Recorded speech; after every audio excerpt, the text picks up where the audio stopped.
திருமூலரின் திருவடிகளை வணங்கி இந்த வகுப்பை தொடங்குவோம். இன்னைக்கு நம்ம 3ஆம் திருமந்திரத்துல முதல் தலைப்பு அஷ்டாங்க யோகம் பார்த்தோம். இன்னைக்கு 2வது தலைப்பு இயமம் பார்க்க போறோம். அஷ்டாங்க யோகத்துல என்ன பார்த்தோம்? திருமூலர் யோக நிலைய 8 நிலைகளா பிரித்து சொல்றாரு.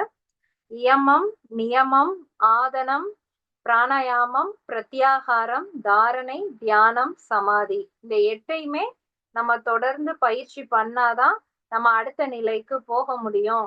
8யுமே பயிற்சி பண்ண ஆரம்பிங்க அப்படிங்கிற மாதிரி சொல்லியிருந்தாரு.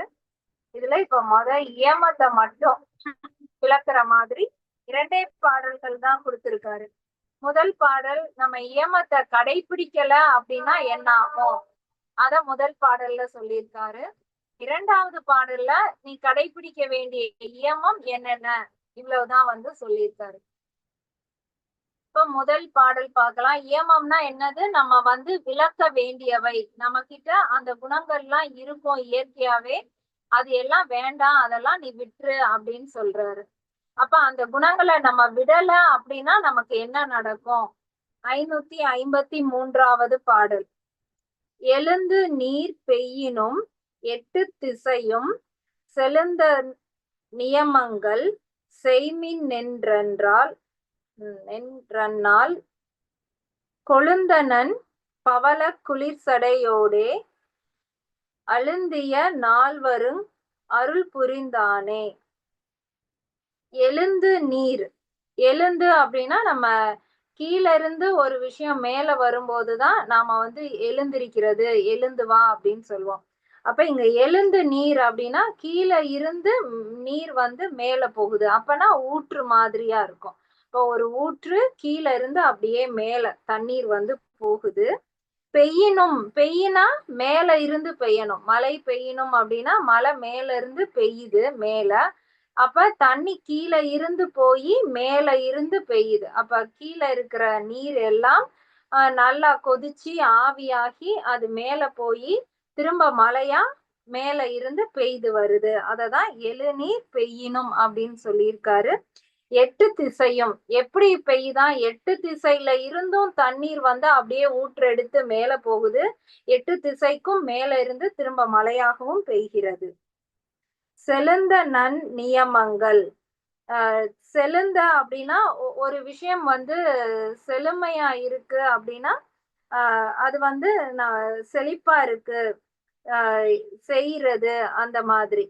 செலுந்த நியமங்கள். நம்ம இந்த இயமங்கள் எல்லாம் செய்யும் போது, செய்மின் என்றால் அந்த செய்ய வேண்டிய இயமங்களை நாம செய்யாமல் தவறிவிட்டால், செய்மின் என்றால் செய்யாம தவறுனோம்னா, கொழுந்தன் பவள குளிர்சடையோட. கொழுந்த அப்படின்னா நம்ம இலைகள்ல அந்த புதுசா வர்றத சொல்லுவோம் கொழுந்து இலை அப்படின்னு. அப்ப அது ஒரு புது ரத்தம், யங்ஸ்டர் அப்படிங்கறத குறிக்கும். கொழுந்து அப்படிங்கிறது ரொம்ப ஷார்ப்பா பவர்ஃபுல்லா இருக்கிறது கொழுந்து. தன் பவள குளிர்சடை. பவளம் அப்படிங்கிறது இந்த இடத்துல சிவப்ப குறிக்குது. அப்ப நல்லா கொழுந்து விட்டு எரியுது அப்படின்னா ஒரு நெருப்பு போல. பவளம் அப்படிங்கிறதும் இந்த இடத்துல நெருப்புக்கான நிறத்தை குறிக்கக்கூடியதுதான். அப்ப கொழுந்த நன் பவளம் அப்படிங்கிறது ஒரு நெருப்பை குறிக்குது. குளிர் சடையோட அப்படிங்கிறது நம்ம ஆரம்பத்துல இருந்தே குளிர் சடையோனே அப்படின்னா சிவபெருமான தான் சொல்றோம். அவர் தான் அந்த நீல ஜடை முடியோட அந்த குளிர்ந்த அந்த சடையோடையும் இருக்காரு. அழுந்திய நால்வர் கருள் புரிந்தானே. அப்பேற்பட்ட அந்த குளிர்ந்த ஜடையை உடைய சிவபெருமான் எழுந்து அவர் நால்வருக்கும் 4 பேருக்கும் அருள் புரிந்தாரே அப்படின்னு கொடுத்திருக்காங்க. கொஞ்சம் நமக்கு புரிபடாத மாதிரி, அந்த ஒவ்வொரு வரிக்கும் ஒவ்வொரு வரி புரியாத மாதிரி இருக்கு. முதல் வரியில கீழே இருந்து நீர் மேல போய் அது மழையா 8 திசையும் பெய்யுது. நம்ம நியமங்கள், செய்ய வேண்டிய நியமங்களை செய்யாம விட்டுட்டோம்னா இது நடக்கும் அப்படின்னு போட்டிருக்கு. நம்ம செய்ய வேண்டிய நியமங்களை செய்யலைன்னா நீர் எழுந்து மேல போய் மழையா 8 திசையும் பெய்யறது அந்த நிகழ்வு நடக்கும் அப்படின்னு சொல்லியிருக்காரு. அப்ப இந்த முதல் வரி எதை குறிக்குதுன்னா, ஒரு உலகம் வந்து எப்படி அழியும் அப்படிங்கிறத குறிக்குது. நம்ம நிலமும் நீருமா சேர்ந்து இந்த உலகம் இருக்கு. கீழ இருக்கிற நீர் எல்லாம் அப்படியே எழுந்து கொதிப்படைந்து மேல போயிடுச்சுன்னா, அது எல்லாம் மழையா திரும்ப 8 திசைக்கும் பெய்யுதுன்னா என்ன அர்த்தம்? அந்த உலகமே அழிந்து போகும் அப்படின்னு சொல்றாரு. எப்ப? நம்ம செய்ய வேண்டிய நியமங்கள செய்யாம விட்டுட்டோம்னா, உலகம் அழிந்திடும் அப்படின்னு சொல்றாரு. அப்ப இந்த இடத்துல உலகம் அப்படிங்கிறது எது? நம்மளுடைய உடல் தான். அவர் நம்ம ஒவ்வொருத்தரையும் தான் சொல்றாரு.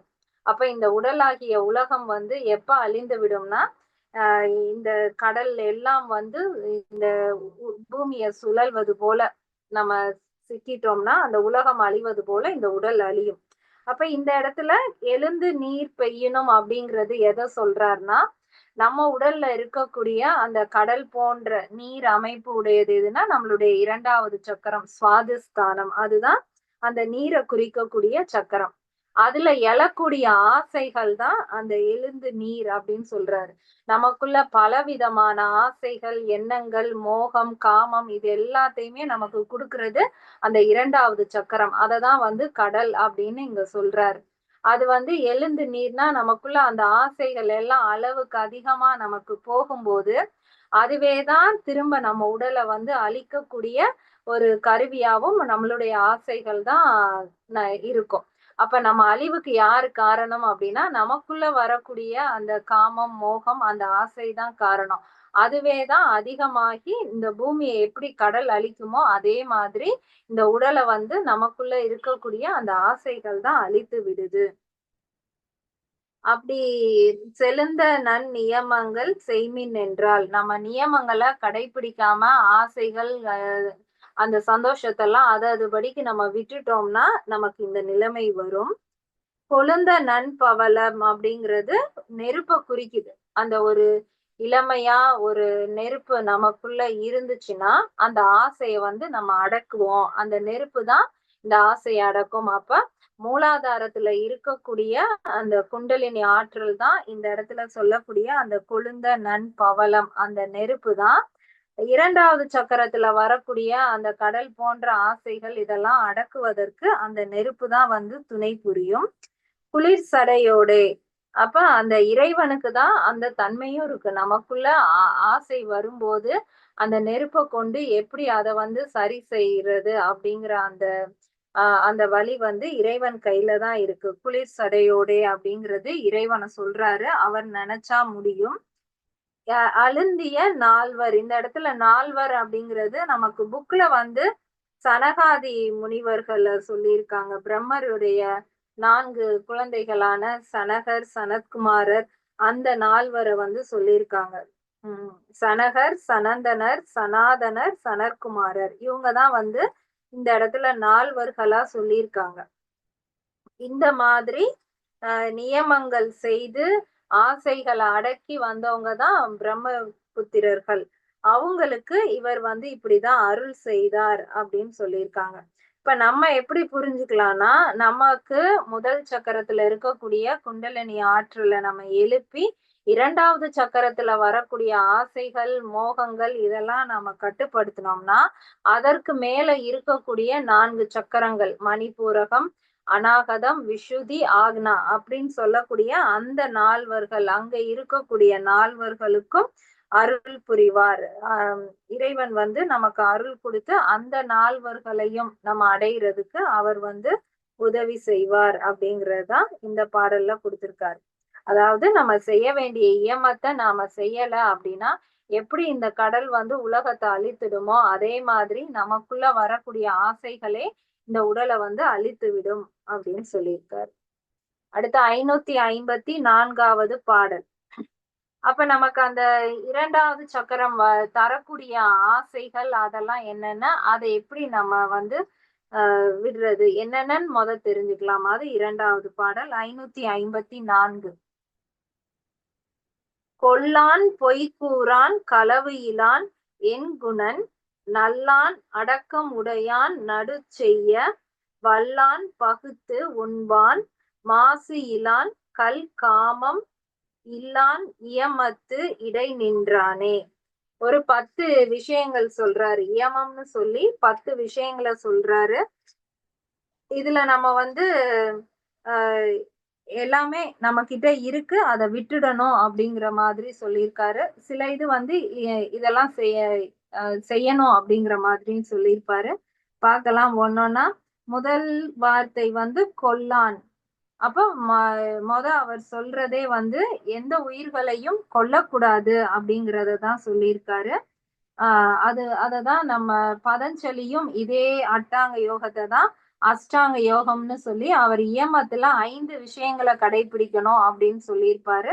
திருமூலர் அந்த 5ஐயே கொஞ்சம் விவரிச்சு 10 விஷயங்களா சொல்லியிருக்காரு.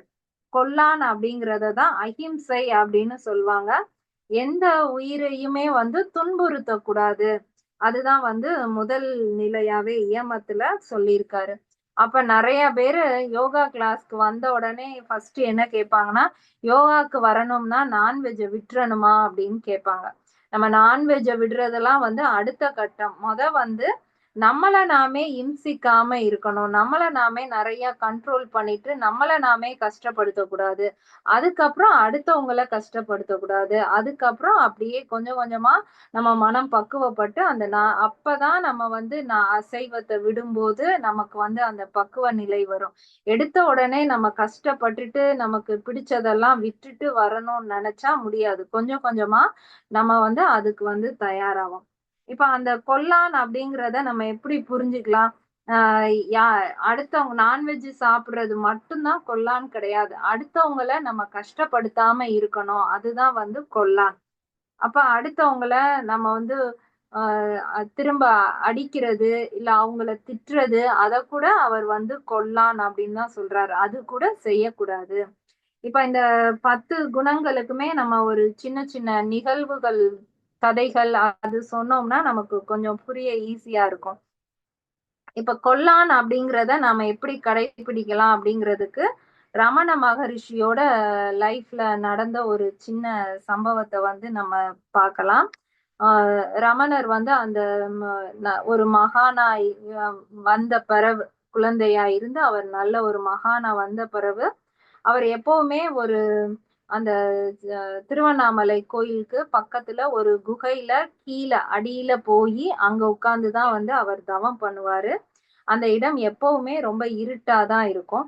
ஒரு தடவை அவர் உள்ள உட்கார்ந்து தவம் பண்ணிட்டு இருக்கும்போது அந்த அந்த ஊருக்கு திருட வந்த திருடர்கள், அந்த கோயில்ல திருடுறதுக்காக வந்தவங்க அந்த குகைக்குள்ள ஏதாவது இருக்கான்னு சொல்லி பார்க்கலான்னு போய் திருட போகும்போது அங்க ஒண்ணுமே இருக்காது. பார்த்தா இவர் இருட்டுல உட்கார்ந்து இருப்பாரு. அந்த திருடர்கள் வந்த கோவத்துல இங்க என்ன எதுவுமே இல்லையா அப்படின்னு சொல்லிட்டு அவரை வந்து நெஞ்சிலே மிதிச்சிருவாங்க. ரமணரை வந்து நெஞ்சிலே மிதிச்சிட்டு அந்த திருடர்கள் வந்து போயிருவாங்க.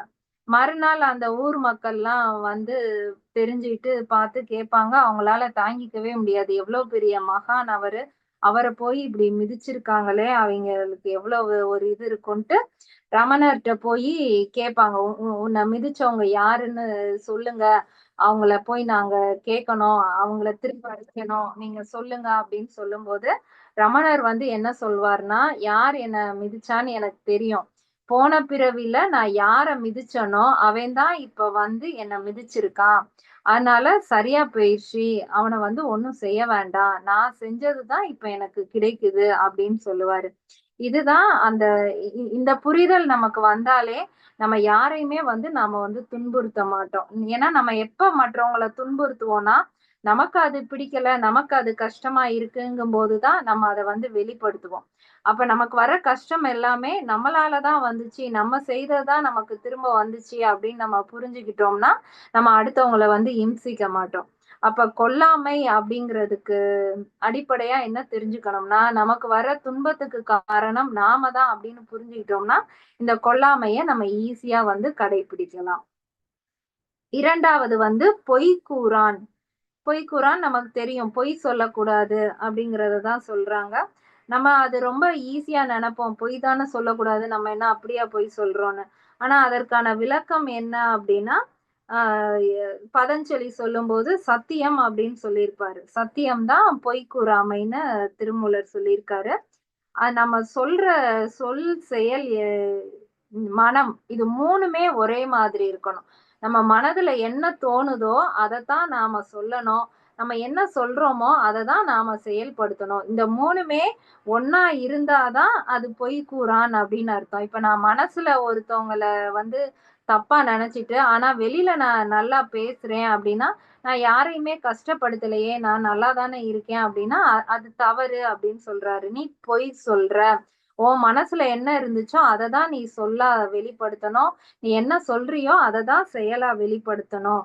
அப்படிங்கிறத தான் பொய்க்குரான்ல சொல்லியிருக்காரு. இதுக்கு ஒரு சின்ன கதை. அது என்னன்னா, ஒரு ஒரு மரம் வெட்டுறவன் வந்து நைட்டு அந்த காட்டுக்குள்ள டயர்ட் ஆயி போயி தூங்கிர்றான். அப்ப அந்த அந்த வழியா வர்ற ஒரு குடிகாரன் வந்து பார்க்குறான். பார்த்துட்டு அவன் என்ன சொல்றான்னா, "ஆ இவன் நம்மள விட பெரிய குடிகாரன் போல. குடிச்சிட்டு இந்த இடத்துல இப்படி தூங்கிட்டு இருக்கானே!" அப்படின்னு சொல்லிக்கிட்டே அவர் போயிருவாரு. 2வதா வந்து ஒரு திருடன் வருவான். வேகமா ஓடி வர்றவன் இவன பார்த்துட்டு, இவன் நைட் எங்க திருடுனானோ, இப்ப இங்க வந்து படுத்திருக்கான். ஆ இப்படி போற வழியில படுத்து தூங்கிட்டு இருக்கான் அப்படின்னு சொல்லிட்டு அவனும் போயிடுவான். அடுத்து ஒரு விவசாயி வேலை முடிஞ்சு வர்றவரு பார்ப்பாரு. பாவம் இந்த வெயில்ல அவரு எங்க போயி விவசாயம் பண்ணி கஷ்டப்பட்டுட்டு இப்ப வந்து அலுப்புல தூங்குறாரோ அப்படின்னு நெனச்சுட்டு அவர் போவாரு. அடுத்து இன்னொருத்தன் வருவான். அவன் ஒரு வேலை இல்லாத வெட்டி பயலா இருப்பான். அவன் பார்த்துட்டு, "அ வெட்டி பையன் இங்க வந்து படுத்து கிடக்கான்" அப்படின்னு சொல்லிட்டு போவான். அப்ப நமக்கு மனசுல நம்ம எப்படி இருக்கோமோ, அதுதான் நம்மளுடைய மனசுல வரும். நம்ம மனசுல என்ன இருக்கோ, அதுதான் வந்து சொல்லா வரும். அதுதான் நம்மள சுத்தி செயலாகவும் நடக்கும். அப்ப நம்மளுடைய மனசுல வந்து யாருக்கும் கஷ்டம் குடுக்காம, நல்ல விதமான சிந்தனை மட்டும் நம்ம மனசுல இருந்துச்சுன்னா, நமக்கு பொய் கூற வேண்டிய அவசியமே இல்ல. நம்ம நல்லத மட்டுமே நம்ம மனசுல நெனச்சோம்னா, நல்லது மட்டும் தான் சொல்லா வரப்போது. நல்லத மட்டும் தான் நாம செய்ய போறோம். அப்ப மனசு தான் காரணம். எப்பயுமே மனச நம்ம நல்லா பக்குவமா வச்சுக்கிட்டோம்னா, இந்த பொய் கூறாமைங்கிறத நம்ம ஈஸியா கடைபிடிச்சிடலாம். ஏன்னா, நம்ம நல்லதையே நெனைக்கும்போது, நல்லத தான் சொல்ல போறோம். நல்லத தான் செய்ய போறோம். அது பொய் கூறாமை. 3வது விஷயம் வந்து களவு இல்லான். திருடாமைய தான் சொல்றாரு. களவு இல்லான். அது நம்ம பதஞ்சலி சொல்லும்போது, அஸ்தேயம் அப்படின்னு சொல்லியிருப்பாரு. அதாவது திருடக்கூடாது அப்படிங்கிறத சொல்றாரு. இதுவும் நமக்கு இது நம்ம இயமத்துல இது கொஞ்சம் ஈஸியா தானே இருக்கு. நம்ம அப்படிலாம் எதையும் திருடுறது இல்லைல்ல அப்படின்னு நெனைப்போம். ஆனா திருடுறது அப்படிங்கிறது ஒரு பொருளையோ, பணத்தையோ, நகையையோ திருடுனா மட்டும் திருட்டு கிடையாது.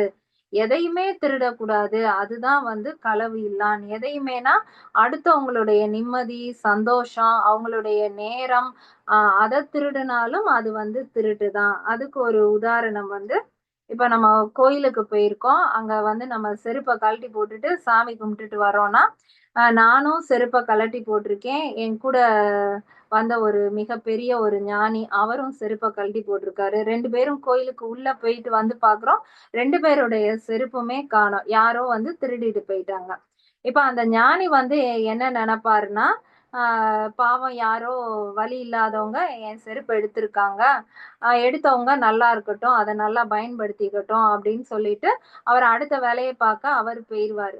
என்னோட மனசு எப்படி இருக்கும்னா, இது புது செருப்பாச்சே, நான் இப்ப தானே வாங்குனேன். அது எனக்கு ரொம்ப பிடிக்குமே, அது காணோமே, இங்க இருக்கா, அங்க இருக்கான்னு 1 மணி நேரம் நான் அந்த கோயில்லயே தேடி பார்த்துட்டு இருப்பேன். இவ்ளோ ரூவா போச்சே, நான் இவ்ளோ ரூவா சேர்த்து வச்சேனே, எடுத்தவன் என்ன பண்ணுவான்? அவன் நல்லா இருக்க மாட்டான். இப்படி எல்லாம் நான் வந்து மனசளவுல வேதனைப்பட்டுக்கிட்டே இருப்பேன். இப்ப அந்த 2 திருடர்களும் ஒரே வேலைய தான் செஞ்சாங்க. ஆனா, அந்த ஞானியோட செருப்ப திருடினவன் வந்து, அ அந் அந் அது ஒரு பொருளா மட்டும் தான் அவர் பார்த்திருக்காரு. அந்த பொருள மட்டும் தான் அவன் வந்து திருடியிருக்கான். அவனுக்கு வந்து பெரிய தண்டனை கிடைக்காது. ஆனா, என்னுடைய செருப்ப திருடினவன், அது அந்த அவன் பொருள மட்டும் திருடல. என்னோட அந்த 1 மணி நேர டைம் நான் அந்த கோயில்ல தேடி இருக்கேன் இல்லையா? என்னோட அந்த டைம திருடியிருக்கான். என்னுடைய சந்தோஷம் நான் வரும்போது எவ்வளோ சந்தோஷமா அந்த கோயிலுக்கு வந்திருப்பேன். என்னோட சந்தோஷத்த திருடியிருக்கான். நான் கஷ்டப்பட்டு உழைச்சு வாங்கின செருப்புனா, என்னுடைய உழைப்ப திருடியிருக்கான். அப்ப அந்த திருடுங்கிறத அந்த பொருள மட்டும் பார்க்கக்கூடாது. உணர்வு சார்ந்த விஷயம் எத திருடுனாலுமே அது திருட்டு தான். அப்ப எனக்கு தான் வந்து அதிகமான பாதிப்பு இருக்கும். நான் தான் நெறைய விஷயங்கள தொலைச்சிருக்கேன். அப்ப ஒவ்வொரு விஷயமே நாம வந்து சிந்திச்சு செய்யணும். அது வந்து நம்ம அவங்களுடைய டைமை திருடுறோமா, வெட்டியா ஒருத்தவங்களுக்கு ஃபோன் போட்டு நம்ம கதை பேசுறோம் அப்படின்னா அவங்களுடைய டைமை வந்து நாம திருடுறோம். இல்ல யாரையாவது பத்தி நெகட்டிவான இன்ஃபர்மேஷன் அவங்க கிட்ட குடுக்குறோம் அப்படின்னா அவங்க அவ்வளவு நேரம் நிம்மதியா இருந்திருப்பாங்க. அந்த நெகட்டிவான விஷயத்த பார்க்கவும் அவங்களுடைய மனசும் மாறி இருக்கும். அப்ப அவங்களோட நிம்மதியை திருடுறோம். இப்ப நம்ம டிவில யூடியூப்ல பாக்குறது எல்லாமே நம்மளுடைய டைமை வந்து அது திருடதான் செய்யுது. சோ திருடாமை அப்படிங்கிறது வெறும் பொருளோ பணமோ மட்டும் கிடையாது. உணர்வு சார்ந்த எந்த விஷயத்தையும் நாம வந்து திருடக்கூடாது. அதுதான் களவு இல்தான். அடுத்த குணம் எண்குணன். எண்குணன்னா மற்றவர்களால மதிக்கப்படக்கூடிய குணங்கள் தான் நம்ம கிட்ட இருக்கணும். மதிக்கப்படாத குணங்கள் இருந்தா அத வந்து நாம விட்டுறணும். இத இத நம்ம எப்படி புரிஞ்சுக்கலாம்னா, இப்ப நம்ம எல்லாரும் நம்மள மதிக்கணும் அப்படின்னா, நாம வந்து முன்னேறணும், வெற்றி பெறணும். அப்பதான் எல்லாரும் மதிப்பாங்க அப்படின்னு நாம வந்து நெனைக்கிறோம். அப்படின்னா தான் மதிப்பாங்க. அது கரெக்ட் தான். ஆனா, அதுக்கு நாம என்ன பண்றோம்னா, உடனே அது நடக்கணும்னு சொல்லி, அதுக்கு என்ன குறுக்கு வழி? அதுல போயி நாம அந்த வெற்றிய நோக்கி போவோம். இல்ல நல்ல பேரும் புகழும் வாங்கிருவோம்னு, ஒரு குறுக்கு வழிய வந்து நாம தேர்ந்தெடுக்கிறது தான் நமக்கு வந்து தப்பா போயிருது. அப்ப நம்ம நேர்மையா நம்ம நடந்துக்கும்போது தான் அந்த எண்குணன் நம்ம வந்து மற்றவர்களால மதிக்கப்படுவோம். அதுக்கு வந்து ஒரு சின்ன கதை. அது என்னன்னா, ஒரு புறாவும், எறும்பும். அது 2ம் வந்து போட்டி வைக்குது. அந்த புறா சொல்லுது, "அங்க இருக்கிற மலை உச்சிக்கு 2 பேர்ல யார் போயி அடையிறோமோ, அவங்க தான் ஜெயிச்சவங்க" அப்படின்னு சொல்லுது. அந்த எறும்பும் சரின்னு சொல்லிருது. பார்த்தா 1 செகண்ட்ல அந்த புறா பறந்து போய் அந்த மலை உச்சியில நின்றுது. ஆனா அந்த எறும்பு வந்து அப்பதான் 2 ஸ்டெப்பே வச்சிருக்கு. அப்ப அந்த புறா அங்க மலை உச்சியில நின்னு பாக்குது, எறும்பே தெரியல. அந்த எறும்பு அதே இடத்துல அங்க தான் ஊர்ந்துகிட்டு இருக்கு. அப்ப அந்த புறா வந்து சிரிக்குது. "நீ இத்துணூண்டா இருந்துட்டு என் கூட போட்டி போடலாமா? உன்னால முடியுமா? நீ தோத்துட்டேல" அப்படின்னு சொல்லிட்டு அந்த புறா போயிருது. ஒரு 6 மாசம் கழிச்சு அந்த புறா திரும்ப மலை உச்சிக்கு வருது. பார்த்தா அந்த எறும்பு அந்த மலை உச்சியில நிக்குது. அப்ப அத்தன காலம் அது வந்து விடாமுயற்சியோட அதையே ஒரே குறிக்கோளா வச்சு அது வந்து ஏறிக்கிட்டே இருந்திருக்கு. இப்ப அந்த புறா வரவும் அந்த எறும்பு வந்து சொல்லுது, நமக்கு வந்து அந்த மலை உச்சிய போய் அடையணும். அதுதான் நம்மளுடைய இலக்கு. அதுதான் நம்மளோட வெற்றி. நீ அன்னைக்கு வெற்றி அடைஞ்சுட்ட. நான் 6 மாசம் கழிச்சு வெற்றி அடைஞ்சிருக்கேன். அவ்வளவுதான் வித்தியாசம். நான் ஒண்ணும் தோத்து போகல. நானும் வெற்றி அடைஞ்சிருக்கேன். லேட்டா அடைஞ்சிருக்கேன். அவ்வளவுதான். இந்த எண்ணம் இருந்தா போதும். நமக்கும் வந்து இந்த வாழ்க்கையில எல்லாருமே வெற்றிய நோக்கி போறோம். எல்லாருமே நல்ல விஷயங்கள அடைய போறோம். எல்லாருக்குமே நிம்மதி, சந்தோஷம் கிடைக்க போகுது. அத நம்ம நேர்மையா தேடி போனோம்னா, கட்டாயம் நமக்கு வந்து கிடைக்கும். அந்த சமுதாயத்துல நமக்கான மரியாதையும் கிடைக்கும். நம்ம அந்த புறா வேகமா போகுதேங்கிறதுக்காக நம்ம குறுக்கு வழிய தேர்ந்தெடுத்தோம்னா, நமக்கு அந்த மற்றவர்களால மதிக்கப்படக்கூடிய குணம் வந்து வராது. அதனால என்னைக்குமே நம்ம நேர்மையா இருக்கணும் அப்படிங்கிறது தான் எண்குணன் அப்படிங்கிறதுல குடுத்திருக்காங்க. அடுத்து நல்லான். நல்லான் அப்படிங்கிறது அபரிக்கிரகம்னு பதஞ்சலி சொல்லியிருப்பாரு. அதாவது எதுலயுமே வந்து பற்று தேவையில்ல. இப்ப நான் நல்லா சம்பாதிச்சு ஒரு பெரிய ராயலான கார் வாங்கிட்டேன் அப்படின்னா, எனக்குள்ள என்ன தோணும்னா, அந்த கார வந்து எல்லார்கிட்டயும் காமிக்கணும். ஒரு ரவுண்ட் அப்படியே ஊருக்குள்ள போயிட்டு வரணும். அந்த கார காமிக்கணும் அப்படிங்கிற ஒரு எண்ணம் வரும். நாளைக்கே எனக்கு ஏதோ பிசினஸ் லாஸ் ஆயிடுச்சு. அந்த கார வித்துட்டேன் அப்படின்னா, வெளியவே தல காட்ட முடியாம நான் வந்து அத ஒரு கௌரவ குறைச்சலா நெனச்சுட்டு நான் வந்து கஷ்டப்பட்டுட்டு இருப்பேன். அப்போ ஒரு விஷயம் நமக்கு நடக்குதுங்கிறப்ப நமக்கு சந்தோஷமும் தேவையில்ல. அது நம்மள விட்டு போகுதுங்கிறப்ப கவலையும் வரக்கூடாது. எப்ப அத நமக்கு ஒரே நிலைமையா நாம இருப்போம்னா, பற்று அற்று இருக்கும்போது தான். எது வந்தாலும் அது வரும்போதே அது போறப்ப அது போக தான் போகுது அப்படிங்கிற புரிதல் இருந்தா, நமக்கு அதுக்கு மேல வந்து பற்று வராது. அதுதான் வந்து நல்லான், அபரிக்கிரகா அப்படின்னு சொல்றது. இதுக்கும் ஒரு சின்ன கதை பார்க்கலாம். ஒரு ஒரு ராஜா இருக்காரு, ஒரு சன்னியாசி இருக்காரு. அந்த சன்னியாசிக்கு வந்து எதுவுமே கிடையாது. அவரு சாதாரணமா ஒரு வேட்டிய கட்டிட்டு அவர் பாட்டுல கோயில்ல உட்கார்ந்திருப்பாரு. ஒரு திருவோடு வச்சிருப்பாரு. போறவங்க வரவங்க அதுல ஏதாவது போட்டா வச்சுக்குவாரு. இல்லைன்னா அவர் பாட்டுல இருப்பாரு. அந்த திருவோடும் கையுமா எந்நேரமும் இருப்பாரு. ஆனா அந்த ராஜா அப்படி இல்ல. அவருக்கு அந்த ராஜாக்குரிய அந்த ராஜ வாழ்க்கை நல்ல ஒரு தேர் இருக்கும். அதுலதான் போவாரு, வருவாரு. நல்ல ட்ரெஸ்ஸு, நல்ல நகை எல்லாம் போட்டிருப்பாரு. 3 நேரமும் நல்ல சாப்பாடு இருக்கும். ஆனா, அந்த ஊர்க்காரவங்களுக்கு எல்லாருக்குமே அந்த ராஜாவ வந்து பார்த்தா கும்பிடணும், வைக்கணும்னு தோணும். அந்த சன்னியாசிய வந்து அவ்வளவா கண்டுக்கவே மாட்டாங்க. அப்ப அந்த சன்னியாசி போய் ராஜாட்ட கேட்பாரு, என்னதானே எல்லாரும் பெரிய ஆளுன்னு நெனைக்கணும். ஆனா, எல்லா பொருள் மேலயும் ஆசைப்பட்டுட்டு இருக்க உன்ன போய் எல்லாரும் பெரிய ஆளுன்னு சொல்றாங்க. நான் தானே எல்லாத்தையும் துறந்துட்டு இருக்கேன் அப்படின்னு சொல்வாரு. உடனே அந்த ராஜா வந்து சொல்வாரு, ஆமா நீங்க சொல்றது கரெக்ட் தான்.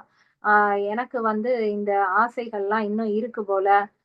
சரி வாங்க நானும் உங்க கூட வந்து ஆ இதுலயே கோயில் வாசல்லயே நானும் உங்கள மாதிரியே வந்து உட்கார்ந்துருக்கேன் அப்படின்னு சொல்லிட்டு அவர் டக்குன்னு அந்த அரண்மனைய விட்டு வருவாரு. இவர் என்ன பண்ணுவாரு, அந்த சன்னியாசியும் இவர் கூட வருவாரு. அப்புறம் தான் இவருக்கு ஞாபகம் வரும். நம்ம கொண்டு வந்த திருவோட அரண்மனையிலேயே விட்டுட்டோமேன்ட்டு, இருங்க நான் போய் அந்த திருவோட எடுத்துட்டு வரேன்னு இவர் வந்து வேகமா உள்ள போய் அத எடுத்துட்டு வருவாரு. இப்ப அந்த ராஜா சொல்வாரு, எனக்கு என்ன சுத்தி இவ்வளவு சொத்து, சுகம் இருந்தாலும், எனக்கு அது மேல பற்று கிடையாது. நான் இப்ப நெனச்சாலும் நான் உன் கூட வர்றதுக்கு நான் தயாரா இருக்கேன். உனக்கு வந்து எதுவுமே இல்ல அப்டின்னாலும், அந்த திருவோடு மேல நீ பற்றோட இருக்க. உன்னால அத விட்டுட்டு வரணுங்கிற எண்ணம் வந்து வரல. அப்ப நம்ம எதுல இருக்கோம், எப்படி இருக்கோங்கிறது முக்கியம் கிடையாது. நம்ம சுத்தி இருக்கிறதோட நம்ம பற்றோட இருக்கோமா, இல்லையான்னு தான் பார்க்கணும். என்னைக்குமே அந்த பற்று வந்து நமக்கு பிரச்சனைய தான் குடுக்கும். அந்த பற்று இல்லாம இருக்கணும் அப்படின்னு சொல்றது தான் அந்த அபரிக்கிரகா. பற்று அற்ற நிலைக்கு வர்றவன் தான் நல்லான். அடுத்த குணம் அடக்கம் உடையான். அடக்கம் உடையான்னா, பணிவு தேவை. நம்ம எவ்வளவுதான் படிச்சாலும், எவ்வளவு சம்பாதிச்சாலும், எவ்வளவு பேரும் புகழும் நமக்கு வந்தாலும், நமக்குள்ள அந்த பணிவு இருந்தா தான் அது வந்து சிறந்தது. அந்த இப்ப அடக்கம் உடையான் அப்படின்னு சொல்லியிருக்காருன்னா, நம்மகிட்ட அந்த அடக்கம் இல்லாத அந்த ஒரு அகங்காரம், கர்வம் அதெல்லாம் இருக்குன்னா, அத விட்டுறணும். அடக்கமா இருக்கணும் அப்படின்னு சொல்றாரு. அதுக்கும் ஒரு கதை பார்க்கலாம். ஒரு ஒரு கிழவன் வந்து இருக்காரு. அவருக்கு வந்து கண்ணு தெரியாது. அவர் வந்து ஒரு மரத்தடியில உட்கார்ந்துட்டு இருக்காரு. அப்போ ஒரு நபர் வேகமா ஓடி வர்றான். வந்துட்டு அந்த அந்த கிழவன போட்டு மிரட்டுறான். யாராவது வந்து என்ன எங்க இருக்கன்னு கேட்டாங்கன்னா, "நீ பாட்டுல சொல்லிறாதயா" அப்படின்னு சொல்லிட்டு மிரட்டிட்டு அவன் ஓடிடுறான் அந்த திருடன். ஆ 2வதா ஒருத்தர் வர்றாரு. அவர் வந்துட்டு அ இந்த கிழவன பார்த்து அப்படியே ஒரு அரட்டுற தோரணையில கேட்கிறாரு. "இந்த பக்கம் யாராவது வந்தாங்களா? உங்களுக்கு தெரியுமா? ஏதாவது சத்தம் கேட்டுச்சா?" அப்படின்னு மிரட்டுவாரு. இவர் வந்து இப்பதான் ஒருத்தன் வந்தான். யார்ட்டயும் சொல்லாதீங்கன்னு சொல்லிட்டு இந்த பக்கமா ஓடுனான் அப்படின்னு சொல்லுவாரு. சரின்னு அவரும் போயிருவாரு. அடுத்து 3வதா ஒருத்தர் வருவாரு. வந்துட்டு, "ஐயா நீங்க எவ்வளோ நேரமா இங்க இருக்கீங்க? இந்த பக்கமா யாராவது வந்தீங்களா? வந்தாங்களா? உங்களுக்கு எதுவும் தெரியுமா?" அப்படின்னு சொல்லி கேட்பாரு. கேட்ட உடனே அந்த கண்ணு தெரியாத அந்த தாத்தா வந்து சொல்லுவாரு, "அரசே உங்களுக்கு முன்னாடி ஒரு அமைச்சர் போனாரு. அந்த அமைச்சருக்கு முன்னாடி ஒரு திருடன் போனாரு" அப்படின்னு சொல்லி சொல்வாரு. அந்த ராஜாக்கு வந்து ஆச்சரியமா இருக்கும். உங்களுக்கு வந்து கண்ணு தெரியாது. ஆனா, நான் ராஜான்னு கண்டுபிடிச்சுட்டீங்க. எனக்கு முன்னாடி போனவரு என்னோட அமைச்சர்ன்னு கண்டுபிடிச்சுட்டீங்க. அவர் விரட்டிட்டு போனவர் வந்து திருடன்னு எப்படி கண்டுபிடிச்சீங்க? உங்களுக்கு கண்ணு தெரியாதே! அப்படின்னு சொல்லவும், அவர் சொல்வாரு, எனக்கு கண்ணு தெரியாது. ஆனா, அவங்க பேசுற தோரணை வந்து தெரியும். வந்த திருடன் வந்து அப்படியே மொரட்டுத்தனமா என்ன மிரட்டி பார்த்தான். அப்ப அவன் திருடனா தான் இருக்கும்னு எனக்கு தெரிஞ்சுச்சு. 2வது வந்தவர் வந்து அந்த ஒரு அமைச்சருக்கான அதிகாரத்தோட என்கிட்ட பேசினாரு. அப்ப அவர் அமைச்சர்ன்னு தெரிஞ்சிருச்சு. நீங்க வந்து இந்த அளவுக்கு பணிவா பேசுறீங்க அப்படின்னா, நீங்க வந்து ஒரு உயர்ந்த நிலையில இருக்கக்கூடிய அரசனா தான் இருக்கும் அப்படின்னு எனக்கு தெரியுது அப்படின்னு சொல்வாரு. அப்ப அந்த பணிவு தான் வந்து நம்மள உயர்ந்த நிலைக்கு கொண்டு போகும். எவ்வளோ உயர்ந்த நிலைக்கு போனாலும் நாம பணிவோட இருந்தா தான் நம்ம வந்து அந்த உயர்ந்த நிலையிலேயே இருப்போம். அதனால பணிவு கட்டாயம் தேவை அப்படிங்கிறத தான் இந்த அடக்கம் உடையான் அப்படிங்கிறத சொல்லியிருக்காரு. அடுத்து 7வது அ குணம் வந்து நடு செய்ய வல்லான்.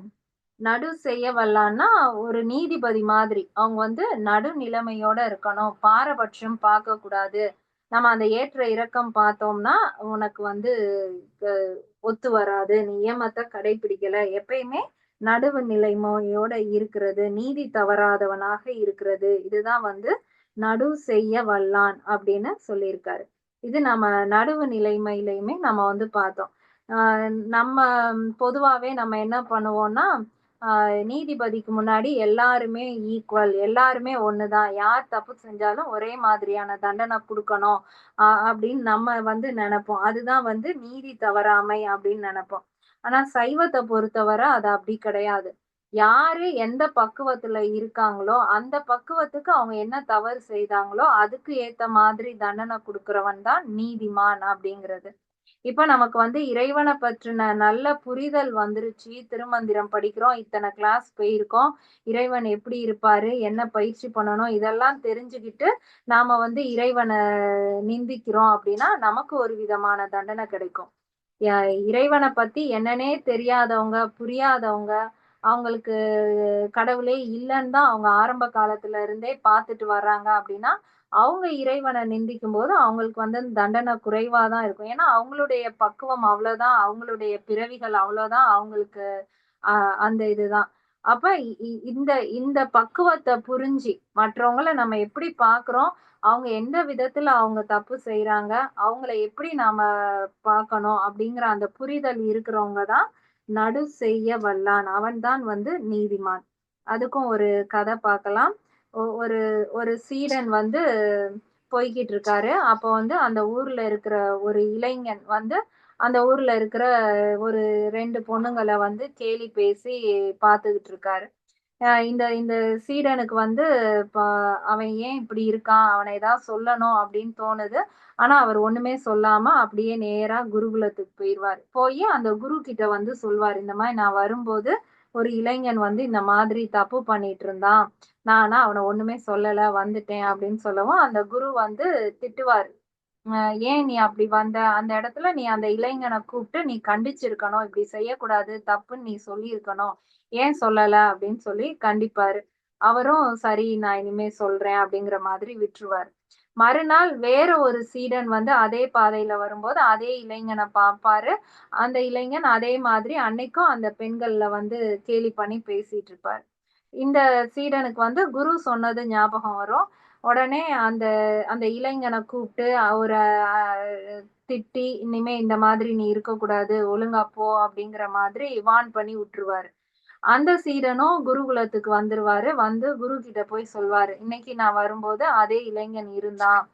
நான் வந்து அவன இந்த மாதிரி செஞ்சேன்" அப்படின்னு சொல்லவும், அந்த குரு வந்து இவர திட்டுவாரு. கண்டிப்பாரு. அ எடுத்த உடனே யாரையும் இப்படி நீ கடிந்து பேசக்கூடாது. அந்த இடத்துல நீ பொறுமை காக்கணும். நீ அமைதியா வந்திருக்கணும் அப்படின்னு சொல்லுவாரு. அப்ப அந்த சீடர்களுக்கு புரியவே செய்யாது. நேத்து என்னமோ அவர இப்படி சொன்னாரு. இன்னைக்கு இவன இப்படி சொல்றாரு. அப்ப நம்ம எப்படிதான் இருக்கிறது? அப்படின்னு சொல்லி அவங்க கேட்பாங்க. அப்ப அந்த குரு சொல்வாரு, நேத்து வந்த சீடன் வந்து ரொம்ப பயந்த சுபாவம் உடையவரு. அவருக்கு வந்து ரொம்ப கோழையா இருப்பாரு. எதையுமே அவரு கண்டிக்கிறதுக்கு பயப்படுவாரு.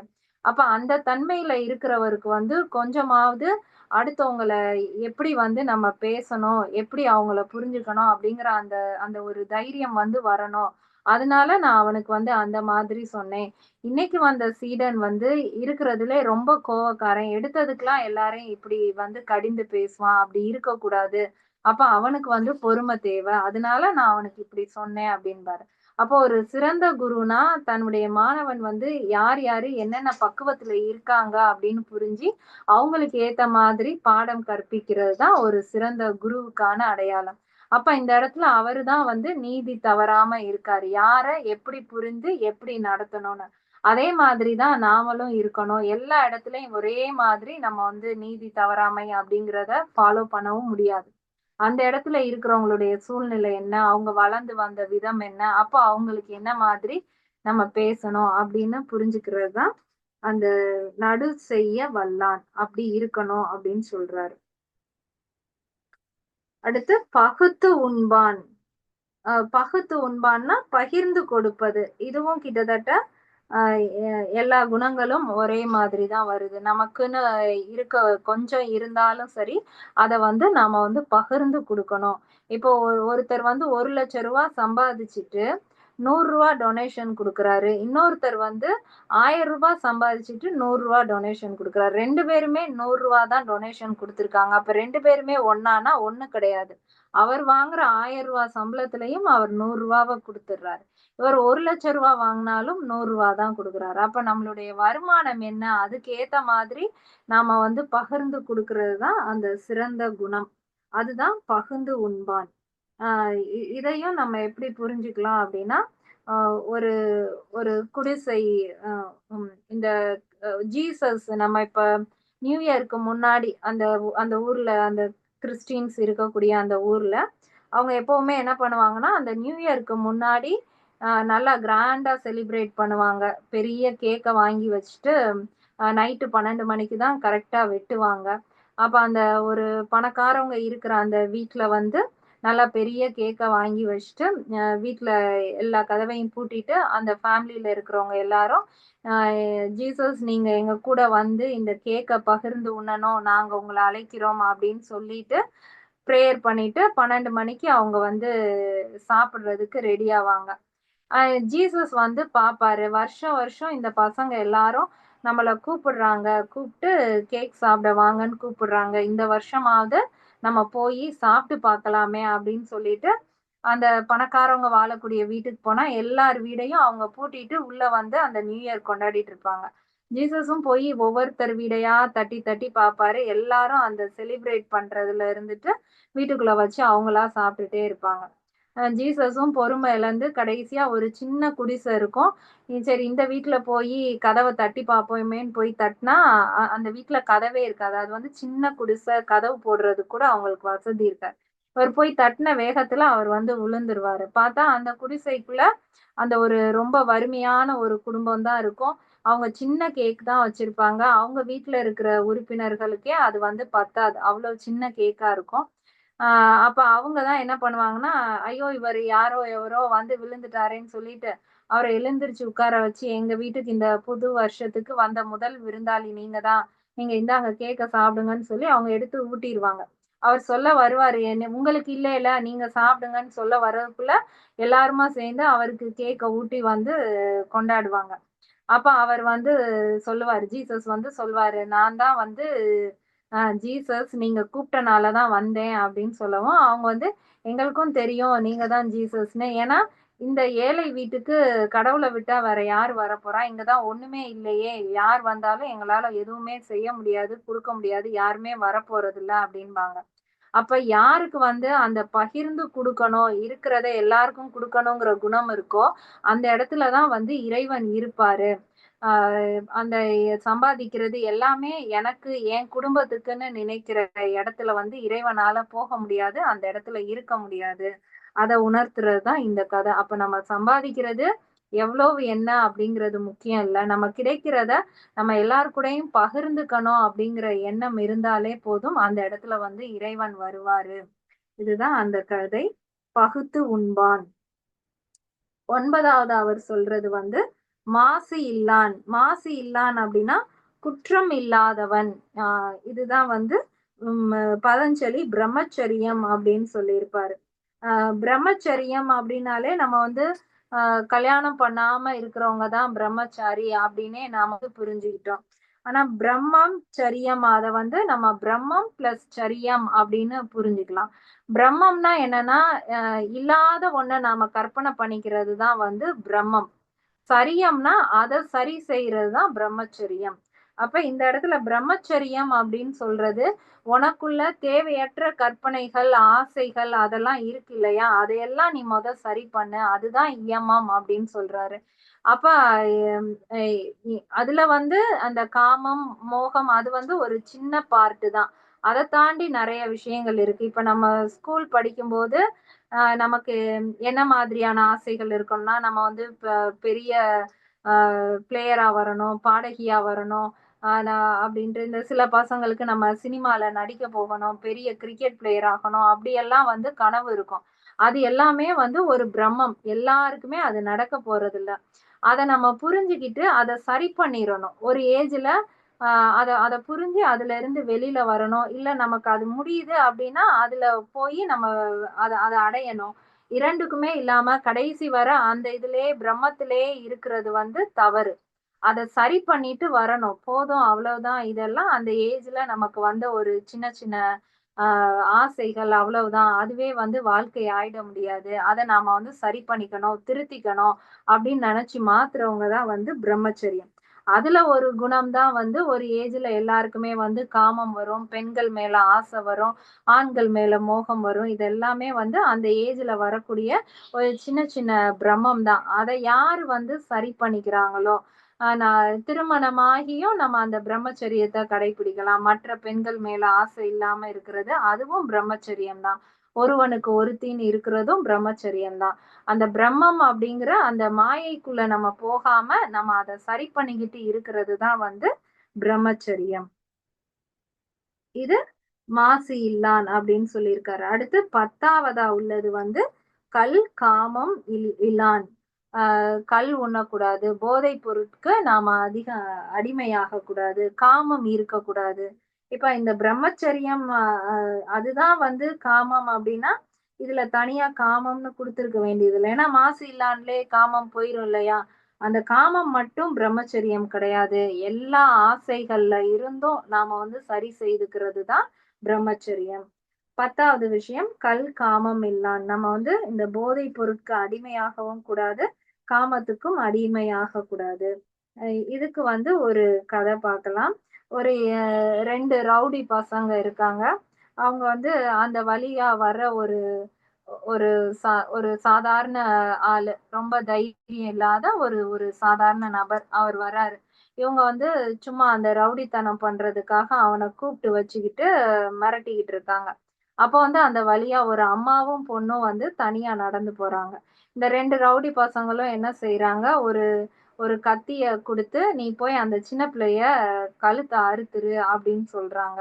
அப்படி இல்லைன்னா, அந்த மது ப ப அந்த ட்ரிங்க்ஸ குடுத்து, "நீ வந்து ட்ரிங்க்ஸ் பண்ணு" அப்படின்னு சொல்றாங்க. அப்படி இல்லைன்னா, அந்த அந்த போற அந்த பெண் கிட்ட போய், "நீ தப்பா நடந்துக்கணும். இந்த 3ல ஏதாவது ஒண்ணு நீ செய்யணும், கட்டாயம் செய்யணும்னு" சொல்லி அவங்க வந்து அவன வந்து ஃபோர்ஸ் பண்றாங்க. அப்ப அவன் யோசித்து பார்க்குறான். இந்த 3ல ஏதாவது ஒண்ணு செஞ்சா தான் நம்மள விடுவாங்க.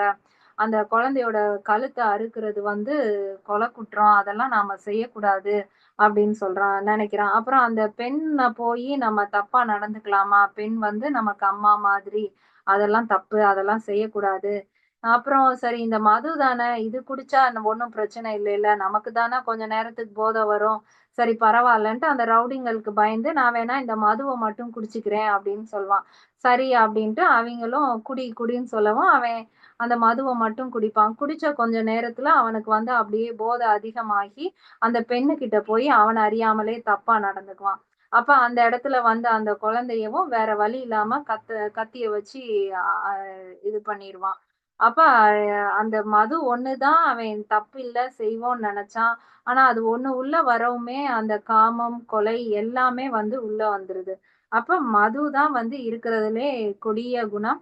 அந்த மது பழக்கம் வந்து நமக்கு வேண்டாம், இருக்கக்கூடாது அப்படிங்கிறத தான் கடைசி இயமமா கல், காமம் இல்லான் அப்படின்னு சொல்லியிருக்காரு.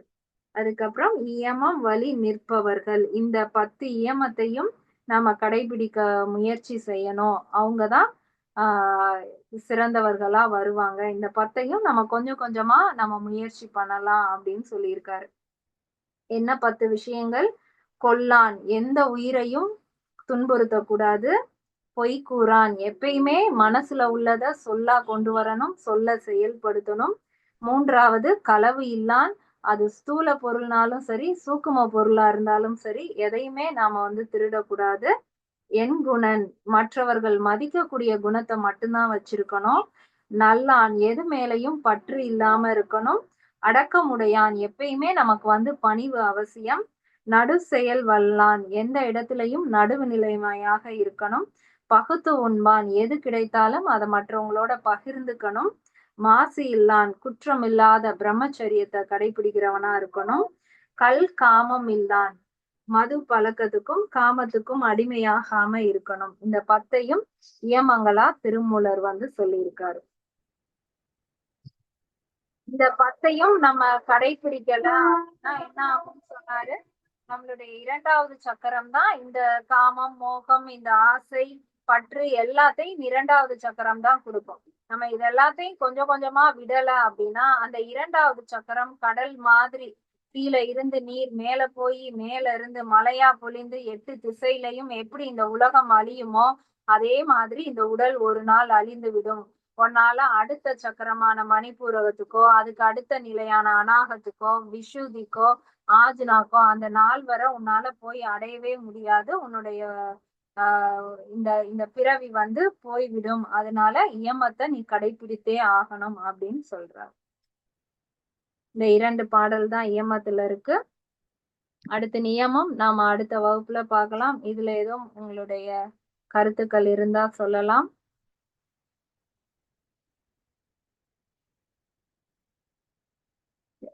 வேற எதுவும் இல்ல அப்படின்னா நம்ம கிளாஸ முடிச்சுக்கலாம். அது மாதிரி நம்ம செப்டம்பர் 2ஆம் தேதி போன வருஷம் தான் முதல் நாள் திருமந்திரம் வகுப்பு ஆரம்பிச்சோம். இப்ப அதுக்குள்ள ஒரு வருஷம் போயிருச்சு. ரொம்ப வேகமா போன மாதிரி இருக்கு. ஒரு வருஷம் வரப்போகுது. சரி, இந்த ஒரு வருஷத்துல நம்ம வந்து நிறைய நாள் திருமந்திரத்துல பிடிச்சது என்ன, படிச்சது என்ன எல்லாமே டிஸ்கஸ் பண்ணோம். இந்த தடவை அதுல நிறைய தமிழ் வார்த்தைகள் வந்து எனக்கு படிக்கும் போதே இதுக்கு இத்தனை அர்த்தம் இருக்கா, இந்த அர்த்தத்தினாலதான் இந்த சொல் வந்துச்சா அப்படிங்கறது நிறைய சொற்கள் வந்து சின்ன பிள்ளை மாதிரி இப்பதான் படிக்கவே செய்றோம் அப்படிங்கிற உணர்வை கொடுத்துச்சு. அந்த சொற்களை பத்தி நம்ம வந்து பேசலாம். 2ஆம் தேதி எல்லாருமே கலந்து உங்களுக்கு தெரிஞ்ச வார்த்தைகள், பிடித்த வார்த்தைகளை வந்து நோட் பண்ணி சொல்லுங்க. வேற எதுவும் இல்ல அப்படின்னா நம்ம கிளாஸ முடிச்சுக்கலாம். திருமூலரின் திருவடிகளை வணங்கி இந்த வகுப்பை முடிப்போம். நன்றி.